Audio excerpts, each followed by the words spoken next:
Just be glad for all you have that's in today. Hey everyone, Connie here, and welcome, you read that right, to the blind reaction to the My Hero Academia movie.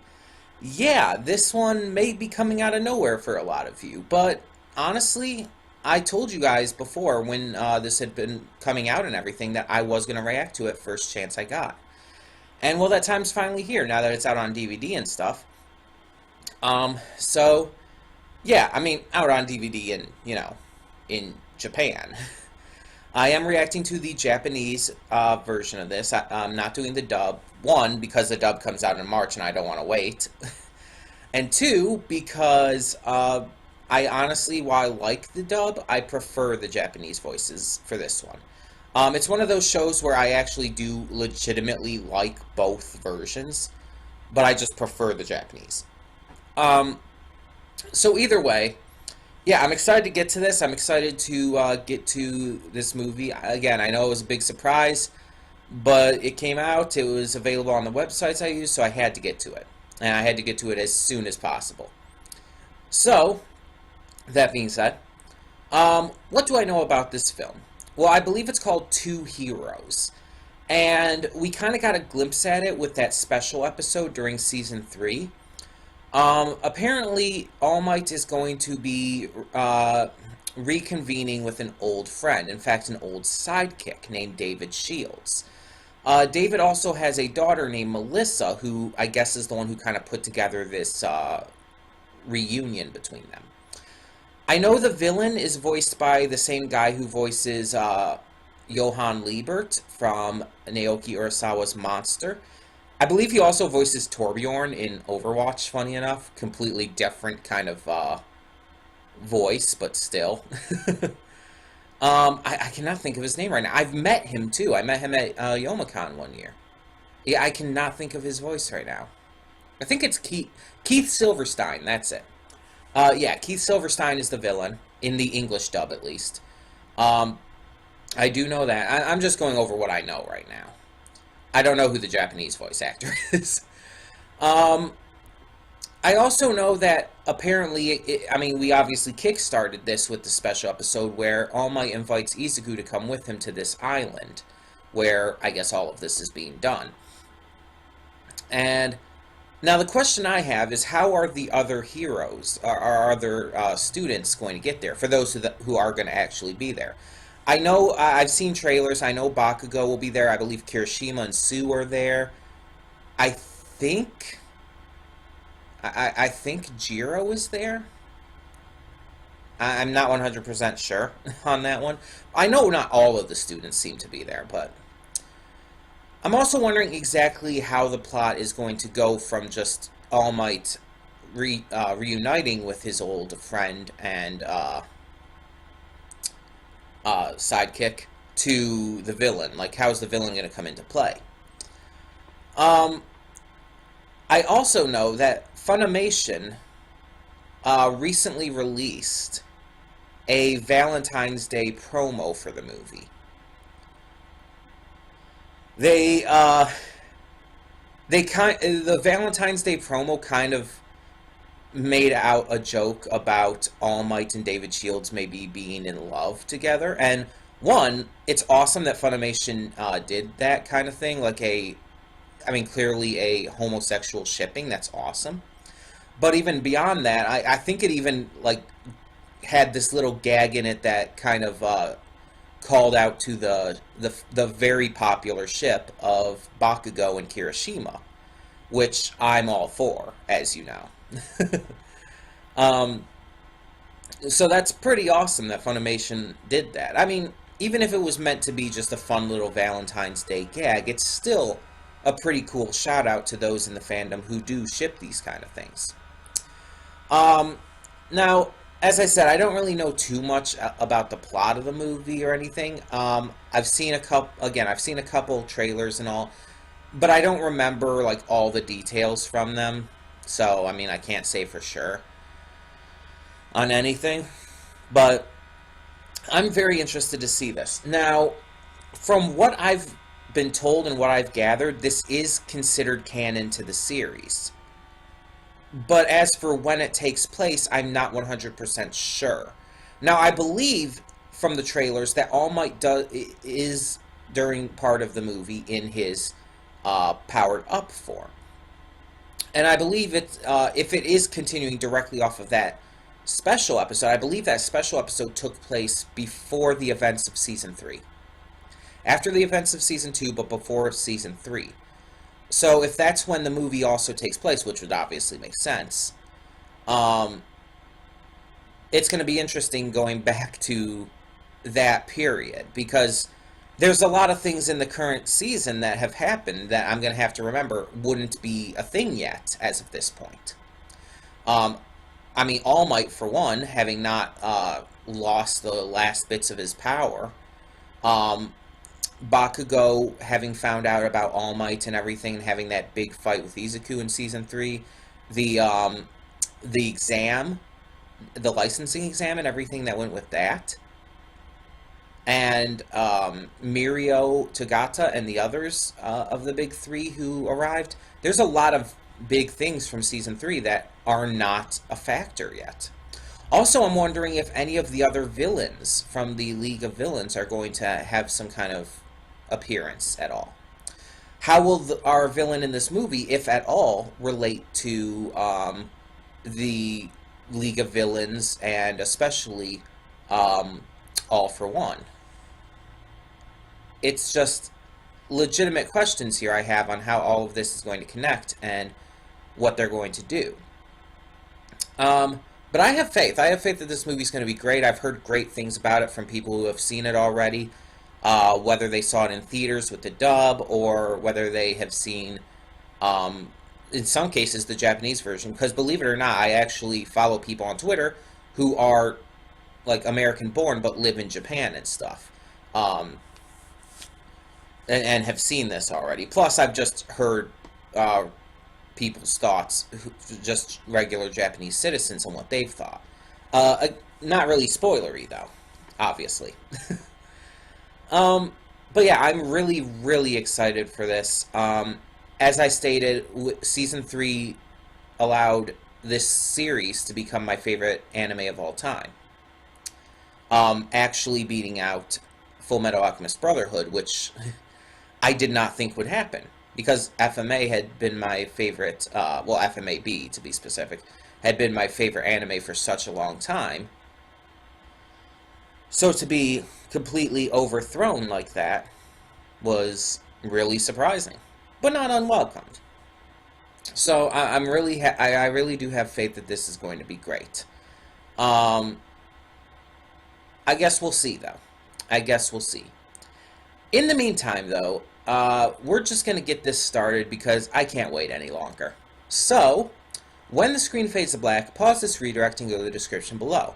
Follow the link to the reaction, and after you watch it, come back here to the redirect and resume play. Because after it fades to black and then it fades back in, everything from that point forward will be my afterthoughts, and will contain spoilers to the movie. That being said, thank you so much for tuning in, and I will see you at the reaction. And we are back, and we will begin with spoilers in 3, 2, 1, now. Okay, so this was damn good. I don't know if I'd quite put it on the level of a lot of Season 3 stuff, especially with the big arc with All for One. I don't know if I'd put it quite on that level of quality, but it is definitely very, very good.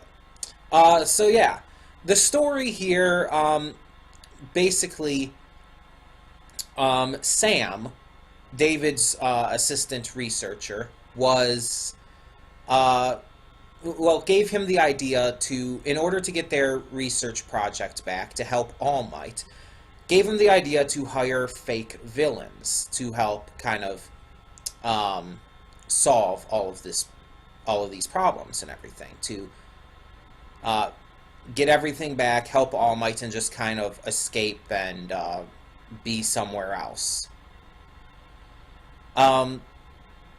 However,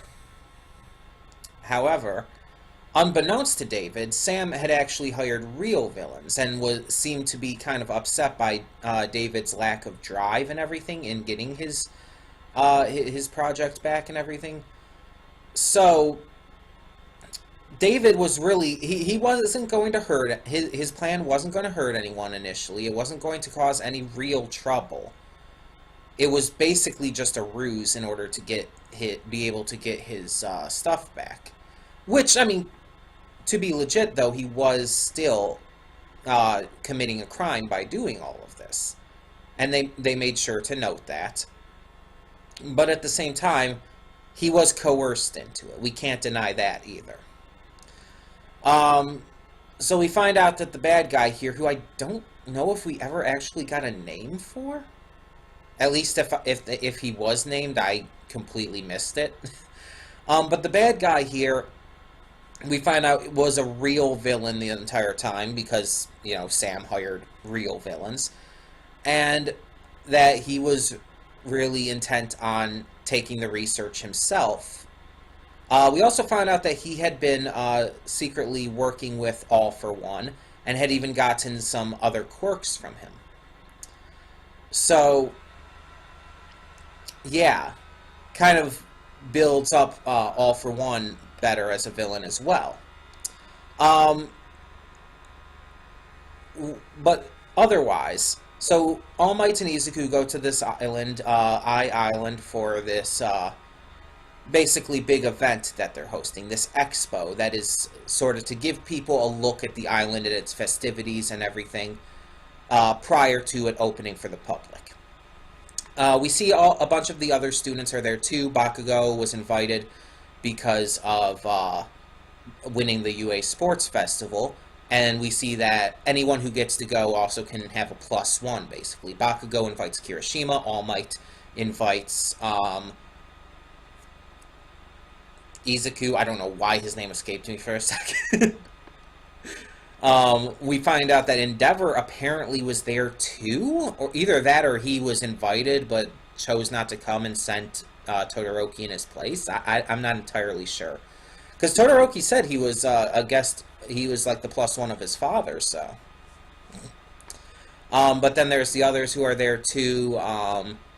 Momo had some extra tickets and stuff. Kaminari and Mineta are there because they chose to take up some extra jobs and stuff, which, here's the thing, I despise Mineta and I'm kind of lukewarm on Kaminari, but I will say that they did legitimately do work here. And I mean, even just outside of the entire thing with them having that extra job and all, during the thing, I mean, Mineta did the bare minimum of work, and for the very, very wrong reason. I still don't understand how he's in the hero course. It makes absolutely zero sense to me. His quirk is okay, but it's not even anywhere near the quality of some of the people in the B class. It makes no sense. He doesn't have the drive or motivation. He doesn't have a heroic spirit to any degree. But yeah, it's just, we get to see a lot of our favorite characters doing their awesome thing. And we even get to see Melissa being heroic in her own way, despite not having a quirk, despite just kind of being a support course type of character. She gets to be heroic in her own way as well. The big twist with everything that had been happening with David setting this all up, again, thanks to Sam, I did not see that coming at all. I legitimately did not see that coming. It makes sense and it works. It's not like it just it's not like it felt like it was completely out of nowhere and completely uncharacteristic for him. From what we did see of him, it made sense. The little flashback scenes we got with Prime, All Might, and David were pretty cool. They didn't really amount to much other than showing us All Might and David's relationship, which was fair enough. I mean, that's all well and good. But otherwise, in terms of the story, they didn't amount to a huge deal. Again, it was mostly just to build up David and All Might. And yeah. I thought the action was great. The art and animation was as great as ever. I think this was a really, really fantastic film. It gave us a lot of likable characters, some great new characters such as David and Melissa, even some random side characters who ended up being extremely interesting. And it's like I want to see more of you, like the cow lady. um, I'm being serious too. It's like some of those other heroes we saw. It's like I want to know more about them.